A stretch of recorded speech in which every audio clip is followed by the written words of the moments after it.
La TVA, c'est un impôt qu'on devrait récupérer d'une manière ou d'une autre dans le circuit. On paye en amont, en aval, on ne peut pas récupérer, ça nous reste dans les bras. Actuellement, j'en suis à près de 80 millions de TVA que je traîne et je ne peux pas me faire rembourser. L'entreprise, à mon avis, hein, peut-être je me trompe, doit être pour l'État comme son malade ou qu'on surveille. Qu'on surveille. Est-ce que tu te portes bien, ça va bien ce matin? Parce que c'est comme ça normalement. C'est pas juste une poule aux œufs d'or. Et pour moi, l'entreprise privée est le lieu où on crée l'emploi et la richesse. Donc par conséquent, je veille sur l'entreprise privée, non pas simplement pour l'intérêt de l'entrepreneur privé, parce que mon intérêt en tant que dirigeant, c'est qu'il crée de l'emploi et machin pour les gens. Voilà mon intérêt. Je vous dis, créez des emplois, payez les impôts et vous serez dans un paradis au Cameroun. Moi, je n'ai pas de problème avec ça. C'est une société d'approvisionnement et de maintenance industrielle. Donc nous installons les stations d'essence, nous les fournissons en pompe, en tuyauterie, en électricité, en matériel de baie de graissage. Bon, ma préoccupation, professeur, c'est par rapport à la façon dont les impôts écrasent les PME et PMI au Cameroun. Avec cette histoire qu'on appelle la TVA. En fait, c'est un impôt qu'on devrait récupérer d'une manière ou d'une autre dans le circuit. C'est ça. Donc, nous importons tout ce qu'on installe, on importe. Et normalement, dans les importations, le taux de douane est excessivement élevé. Donc, normalement, nous, en installant, on devrait se faire payer une partie de cette TVA-là chez nos clients.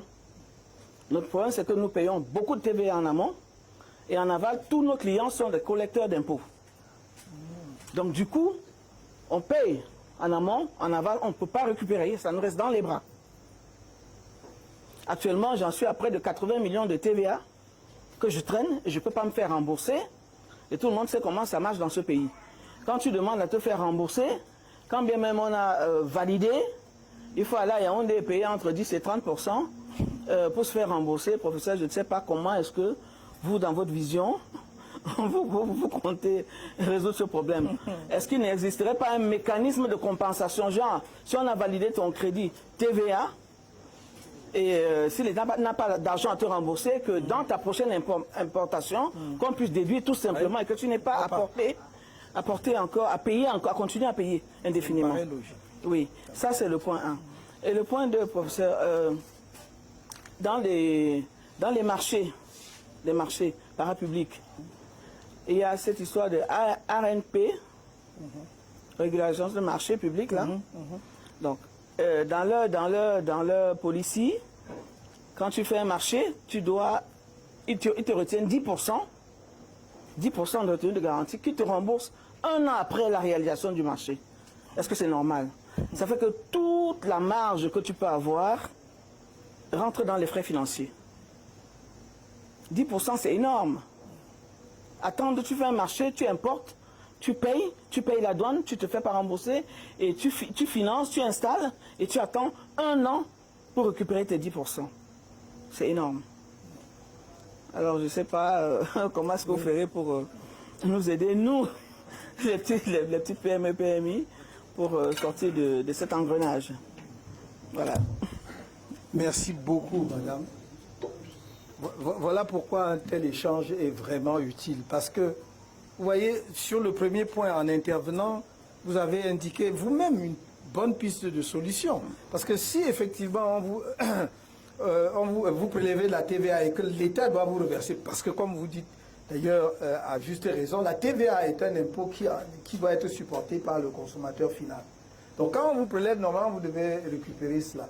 Et on voit bien que dans les pays européens où on a mis ça, le mécanisme fonctionne à la perfection. Enfin, assez bien plutôt, parce qu'on ne peut pas pénaliser un opérateur économique en lui faisant débourser un argent qu'il ne peut pas récupérer par ailleurs. Donc, je considère, sous réserve d'autres réflexions et d'autres débats, d'autres idées, nous sommes ouverts, que déjà la piste que vous indiquez est une bonne piste. C'est-à-dire de dire, ok, nous réclamons une TVA à l'État. L'État ne peut pas, pour diverses raisons, nous payer tout de suite. À notre prochaine importation, on défalque ça sur notre facture. Ça me semble logique. Ça me semble logique et ça me semble la moindre des choses parce que, en réalité, si on raisonne très bien dans tout cela, c'est celui qui attend qui perd de l'argent. C'est pas celui. Bon. Et ceci me donne d'ailleurs une très bonne transition pour votre deuxième point. C'est un vrai problème. Là, je ne peux pas vous mentir que j'ai une solution. Parce que ça, c'est des choses à regarder de près.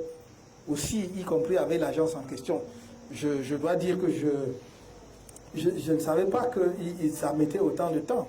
C'est-à-dire ce que l'ARMP demande, c'est-à-dire les 10% de retenue lorsque vous exécutez un marché public. Et comme vous dites un an après, c'est-à-dire que c'est, au fond, ça c'est même plus de l'économie. Quand vous prélevez 10% sur une entreprise et vous lui remboursez ça qu'un an après, pendant 12 mois, c'est un crédit. Parce que s'il va auprès de n'importe quelle banque, aucune banque ne va te donner de l'argent pour 12 mois sans intérêt. Voilà. Mais et vous conservez l'argent de cette entreprise, de cet agent économique pendant 12 mois sans aucune rémunération, il y a un problème. Il y a des correctifs à faire. Donc moi je pense que le problème que vous soulevez, je crois que ça touche de manière globale à mon avis le problème du rapport de l'État aux agents économiques, aux opérateurs économiques. Et ça touche, vous savez, on peut l'élargir même au problème de la dette de l'État vis-à-vis des entreprises des PME. Il n'y a pas une meilleure manière de tuer l'initiative locale que précisément de créer une dette de l'État vis-à-vis des entreprises locales, j'allais dire presque insolvables, que vous traînez sur 2, 3, 4 ans, 5 ans, 10 ans. Et ça, c'est le meilleur moyen pour que l'entreprise mette la clé sous le paillasson. C'est pas juste pas supportable.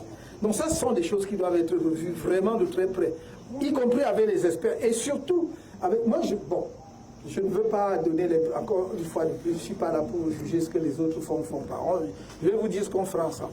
Moi, je crois que je ne sens pas au Cameroun une vraie proximité entre le monde de l'économie et l'État et l'administration, c'est-à-dire l'État au sein de l'administration, de ceux qui sont en charge de la gestion du secteur économique. L'entreprise, à mon avis, peut-être je me trompe, doit être pour l'État comme son malade, ou qu'on surveille.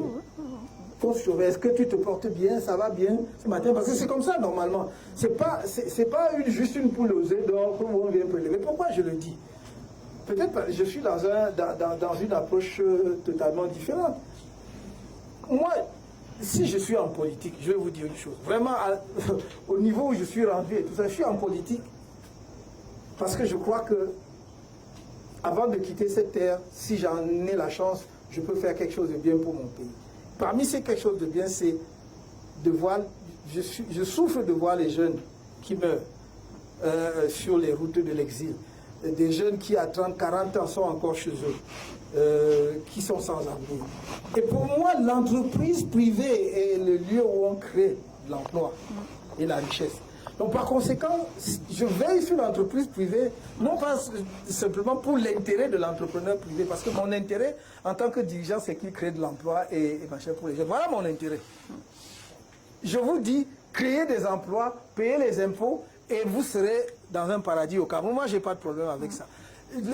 Quand je viens à Douala, je ne viens pas vous dire quoi. Quand j'ai parlé de champions nationaux, vraiment, il faut que chacun de vous sorte d'ici avec la conviction que notre approche de l'économie, c'est que vous ne pouvez être que mieux demain. Vous ne pouvez être que mieux demain. Je ne cherche pas à créer une entreprise, je ne veux pas construire les hôtels, je ne sais pas mon problème. Je veux que demain, par exemple, celui qui est dans le domaine, je n'ai pas eu le temps de développer ça, dans le domaine de la filière, par exemple, du tourisme, donc, c'est-à-dire l'hôtellerie et tout cela, sache que je voudrais qu'il soit à la tête d'une chaîne d'hôtels. Voilà. Et non pas que, quand il a construit un hôtel, il a tellement souffert qu'il ne veut même plus recommencer. Vous voyez ce que je veux dire? Donc c'est ça la différence d'approche. Honnêtement, et sans forfanterie aucune, je veux dire, si c'est par rapport au contentement personnel ou à la satisfaction, je suis assez content de ma vie telle que je l'ai menée. Donc, je veux juste que, ensemble, avec les Camerounais, qu'on donne un autre visage à notre pays, qu'on mette notre pays à un autre niveau. Et donc, le point que vous avez soulevé, madame, je pense que ça mérite examen de près, Et on le fera avec vous, c'est-à-dire avec le secteur privé. Comment faire en sorte justement, par exemple, que ce prélèvement de 10%, qu'on dise que dans les 30 jours, les 40 jours, quand vous avez effectivement, on a fini, vous avez exécuté votre marché, on doit vous payer. L'ARMP ne peut pas garder, ce n'est pas une banque. Ce n'est pas une banque. C'est une agence de régulation du marché public. Donc vous pouvez pas. Donc cet argent, ça veut dire quoi? Ça veut dire qu'il place auprès d'une banque. Parce que si vous dites 80 millions, imaginons 80 millions.